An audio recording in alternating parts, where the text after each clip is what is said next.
Hello. Uh, Time for another quick look as recommended um, by a guy on the Retro PC Games forums. Decided that I should take a look at the game we see here. Just in a quick look, and I have played this game quite extensively back in the day. Haven't played it in many years, but it's a very good game and a bit of an underdog. This game we're going to look at now is called Kohan. Immortal Sovereigns is the subtitle of the game. It was created. This is the special awards edition that I have installed here, which is the um, Game of the Year edition, if you will, with Kohan 2, the sequel as well bundled, and also the expansion, Ironman's Gift. The game was created by Timegate Studios, which was founded in 1998, and this is their debut title. So this is the first title that they released, and they later made uh, other things like on contract for other studios, like the expansion pack for Fear, called Fear Extraction Point, much later, and so on. And this game started its life at the like RTS real-time strategy craze of like the late 90s. However, it would not come to be released until 2001. So the game faced a bunch of issues in its development, and the team, primarily consisting of like developers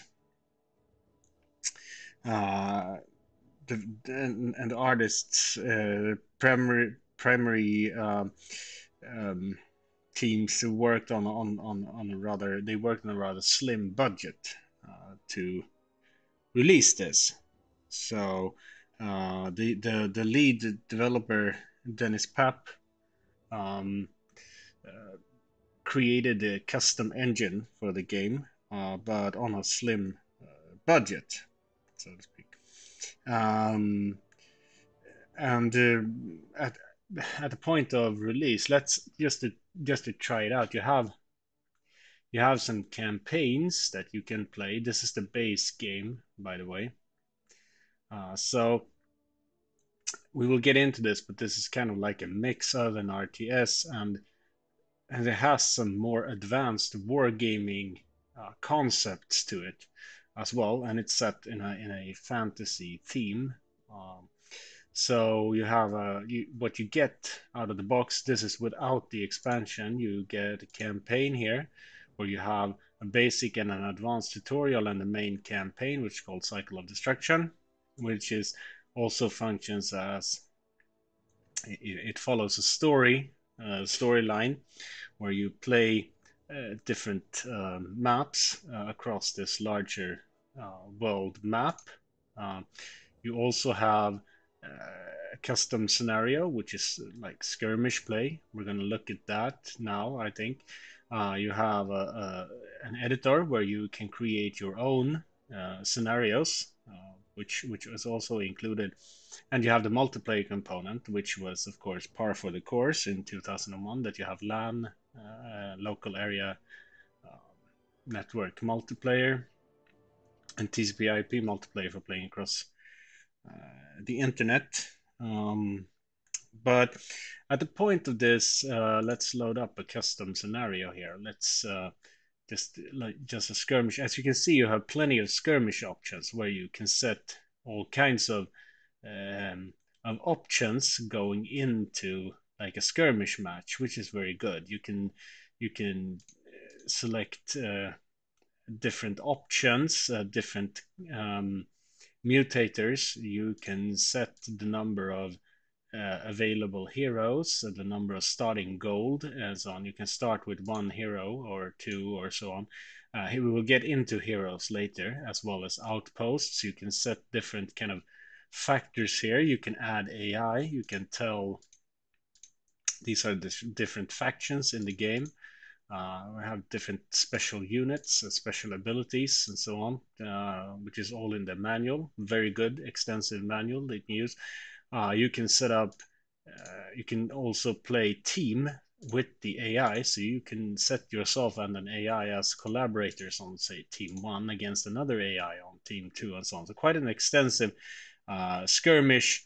You can also select between pre-made maps, or as in this case, randomly generated map, which will then be, you can also set the parameters for like random generation here using random map settings, so how much each type of resource and so on you want. So there's a lot of customization options here.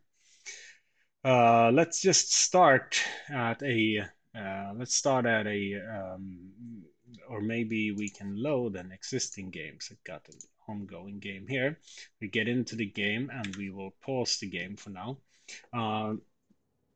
So I'm loading one of my ongoing skirmish games here. So this game was not, because it wasn't released until 2001, at which point the gaming landscape wasn't, of course, entirely different than when it started development back in '98. So the heyday of like the 2D RTS games that started with games like Command and Conquer and Red Alert and Warcraft and whatnot, those days were over, and like the hand-drawn 2D was not like the fashionable thing in the early 2000s. Thus, many people dismissed this game despite having solid mechanics and a lot of novel ideas. So the game is very much a traditional war game, as I said before, in the guise of an RTS. So speaking of reviewers, then most of the reviews of the time praised the depth of this game, with the game having but they criticized the graphics. Some, however, like the German Popular Games magazine, praised the artwork, which, as we can see here, is quite detailed artwork. For now, there's a battle going on here as well. These are my guys. Let's see what they're doing. I guess we're winning. But Popular Games praised the artwork, and in general, they thought it got very good reviews, and it also won several awards. And besides a lukewarm reception by some players, it had a decent sales run, and it put Timegate on the map. So it also won PC Gamer's RTS Game of the Year, and the studio itself won the Rookie Developer of the Year from the IGDA for this game. And GameSpot gave it a score of 86 out of 100. So it wasn't. It was well received by critics. So this game takes place in a fantasy setting where the lords of the land engage in fierce battles using armies raised from all sorts of creatures, and sometimes led by the immortal heroes. We'll see one of them in my army here. This is a hero. With different stats and buffs that they add to whatever unit they are assigned to. And they can be set in two different modes, either in command mode, which means that they command the units and do add their spells and modifiers, meaning they fight from the back of the line using their modifiers to help your armies, or they can be set to engage mode, which means that they will use their combat stats to actually engage in battle, and they can have different levels. So this is an very early example of the hero concept, as later seen in Warcraft 3, for example. So this is a big part of design, is these immortals, the heroes of the game. So you can raise all sorts of creatures and use them in your armies, and put heroes to lead them. So the Kohan are immortal beings who can be resurrected from special amulets. These are your heroes. And when they've fallen in battle, they don't die. They can be resurrected. They revert to like the amulet state. And the story in the campaign itself centers around them taking back their historic lands from menacing evil. So this is in a lengthy campaign, actually spanning many different types of scenarios. Um, so the game itself plays sort of like a cross between Heroes of Might and Magic, Command and Conquer, and Warlords, in that you have your town. This is an outpost. This is my main town, and you can construct things called components, which add different. These are your resources, and these add different types of resources or defensive abilities, and so on. And you raise your armies and you expand your realm and you conquer and you take control of resources like this mine that I've built here. You can, oops, there's some monsters coming in, so we gotta fight those. That's my city guard also engaging, but let's move my main army up there as well. So sometimes there's roaming monsters on the map, which you can preferably let your hero unit fight to gain experience points. The way you design your armies, and I cannot recruit now because I'm under siege, but let's just kill these spiders first. So every town has a garrison in it, which is, these are also ruins that you can explore. Here you see the hero using their buff abilities. There, now we can soon construct something. Let's take this unit down here and explore this ruin. It's already been explored, but let's explore further on the map. In the meantime, let's look at the company designer. So the way this works is that you can add, now let's awaken a new hero. You saw that I took an amulet and and awoke the hero, so we can set him as a captain. You design, the thing with this is that you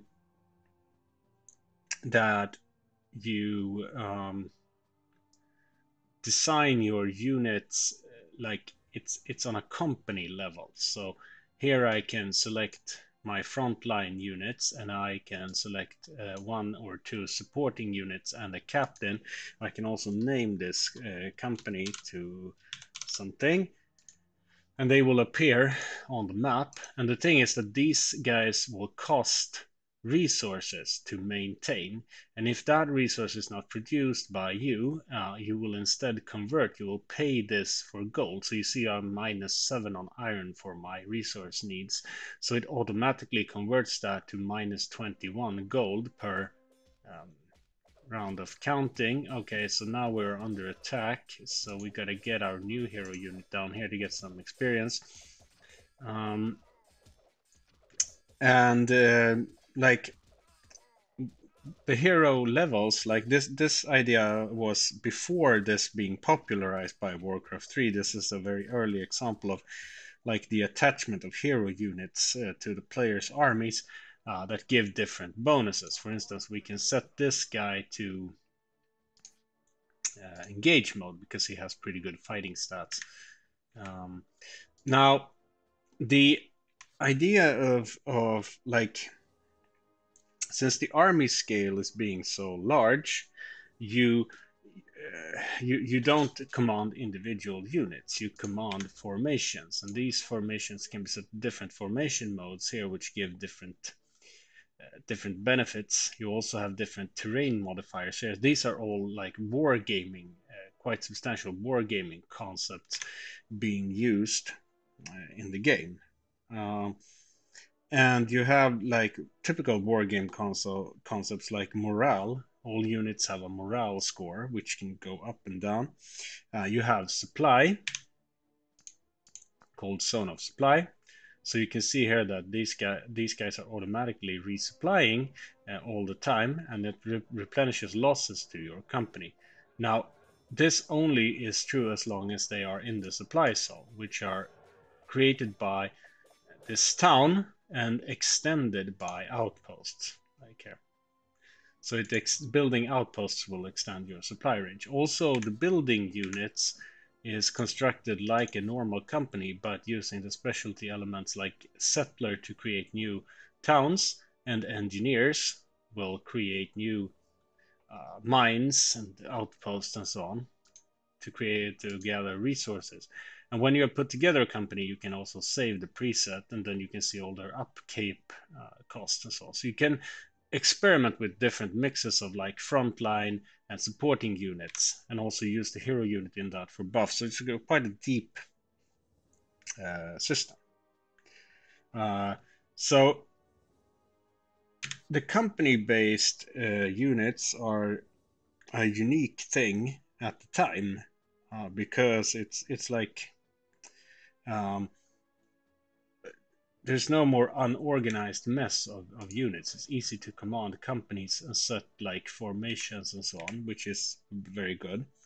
And you can also combine the units and in the unit in the designer. So you can have, and there's up to 40 different ones that you can unlock in various ways. So you can combine forces. The formation, the formations have different modifiers as well, as I said, and you could say that in the two major design elements of this game are the heroes and the zone system. The heroes are a very important concept, but also the zone system. So you have zone of control, which is everything that enters this zone is spotted and will be attacked by this unit. You also zone of control has movement limitations on enemy units. So if they move across your zone of control, they will automatically stop movement. This is a typical wargaming concept. You have the zone of supply, which we already discussed, that units need to be kept in the zone of supply to automatically replenish their strengths all the time. So as soon as you leave the zone of supply, the main idea is to extend your zone of supply using towns and outposts so that you can creep closer to wherever the enemy is. And then you have the population zone, which is within this zone you can construct other towns. This is set by your first town sets its population zone, which has and then you go around the map exploring with your hero units, and you discover new things, and you can discover new resources that you can also take over. We can go to this for instance. Another thing is that if the army is standing still long enough, they will automatically fortify, like here. So they have different levels of fortification. So if they don't move, they get defensive bonuses from fortification, which is also a typical wargaming concept. And they have their own intercompany AI, which will handle movement, and like battle, they will do different battle formations on their own, so to speak. As described by Timegate in an interview with Wargamer ahead of the release of this game, a lot of things like position and supply and supports and formation has to be considered prior to entering combat. So there's a lot of strategic depth to all these things, including the terrain modifiers. You have different type of buttons here as well for looking at the experience level and so on. So there's a lot of tactical. Oops, this is like a main force. I think we're gonna lose this battle. Get rid of this panel. There we go. This is gonna be a heavy battle because this is the enemy. This is the enemy stronghold. They're actually right down there. So let's get our main hero unit down here and attack. You can also sack and loot and take over independent towns, just like you could in Warlords. So diplomacy can be used to great effect as well, especially in multiplayer games. You can use the like you have different quests. I don't have any quests because they're a campaign thing. You have like different technology that you can receive, and they have different defensive bonuses and so on that you can make use of. So you have to make decisions early on if you want to have a working economy. You can also upgrade the different components of a city. Let's see here. Let's take like the mining post. Maybe not, but let's take the here. You can upgrade to this further on, so you can each component can be upgraded further. So sometimes you may have a lot of wood being harvested and you may want gold instead, so you can start selling off 5 wood every minute to produce 10 additional gold. There's a lot of economy in this as well, where you can deal with like the economy systems. So, or you can go for direct military. So you have to decide if you want to go like for an economic powerhouse early on, or if you want to focus on like military achievement. So expansion rapidly is also an option, where you try to expand to as many. You want to increase your zonal population and especially your zonal supply, so you can easily keep your units in supply, because now you can see that these guys are probably, they're still in the zonal supply, but if I'm going to attack this enemy town, they will go out of the zonal supply. So I need to build an outpost further down, because otherwise, to sustain my attack, otherwise they're not going to replenish. So I'm gonna have to move them back and forward all the time. So the game is easily modified as well. You can easily modify this game by altering plain text files controlling all the assets and AI behaviors. There's also a bunch of modifications done by players. The game engine code for this was written from scratch. Some prototypes were shown in 1999, but it's a gradual process. Like I said, it's not the most modern interface once it was released, but it's the depth of it more than makes up for it. So there's a lot of things that you can work with, including these modifiers like fortification. You need to keep track of terrain. You need to keep track of your different zones. Zones very important. You need to level up your heroes to give them new abilities, and you also need to set them to correct modes and so on, depending on their strengths and weaknesses.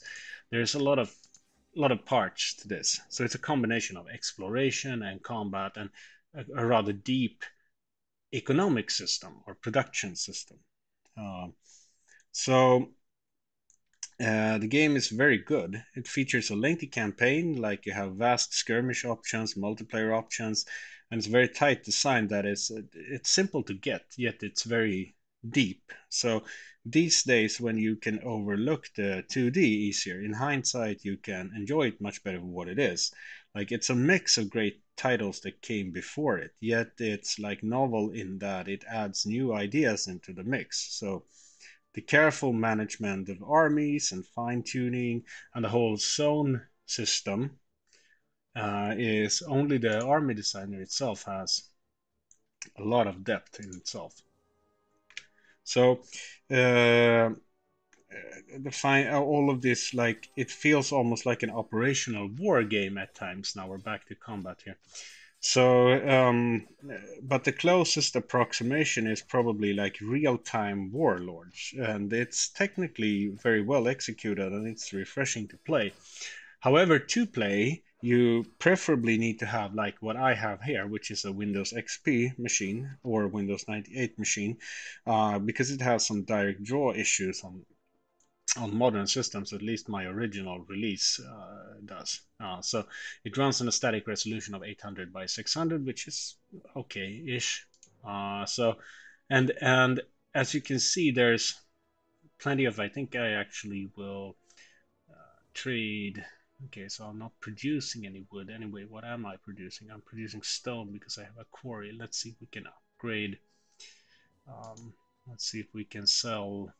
I don't produce any iron either, but the economy part is also very, very good. It's very, very intricate. You can also set your, you can have your, here you have your company information and like their own zone of control. These are all values that here you have you can see that they are in supply, and this is their upkeep. So they will cost 4 wood and 4 iron every round. But the thing is that now I'm plus minus 0 on wood because I am producing wood, but everything is going to upkeep, but I'm minus 7 on iron, so I get minus 27, minus 21 on gold. So I got to pay in gold for what but that is fine because I'm doing plus 22. So so far I'm fine. If I'm building something else, I need to upkeep other armies. because unlike other RTSs, they're not free once they're built. They have a constant upkeep, and that you. So now, if I build any others, I must probably get a resource of iron, or I need to get more gold. So then I need to sell something else, which I cannot because I need to produce more wood to sell wood, for instance. So the whole economy model is quite interesting. And this it received an expansion pack called Iron Man's Gift, which is more of the same, more or less, a new campaign, and also Kohan 2, Kings of War, which was released in 2004 and is in full 3D, which is also a very good game, which is very similar to this. But I actually like this 2D design with the hand-drawn backgrounds and so on.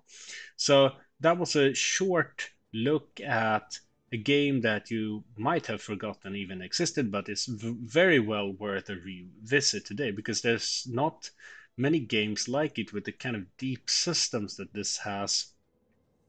Uh, and if you liked something like Heroes of Might and Magic 3 and you liked Warcraft 3, you will probably like this. Also, if you like traditional war games but want to try like a fantasy RTS, you will feel right at home with some of the stats and mechanics used in this game. So, and here you also see a lot of the town itself, so you can also send things to allies in multiplayer games and so on. Very, very, very deep game. A very interesting game as well. But that's all for this quick look right now. So if you please, you should definitely try this game, I think, because it's a cozy game with quite a big challenge and also a lengthy campaign and some very interesting mechanics to it, which was and kind of overlooked at the time. So it's interesting to revisit it right now, revisit it in present time. So yeah, that's all for now. Okay, thanks. Bye bye.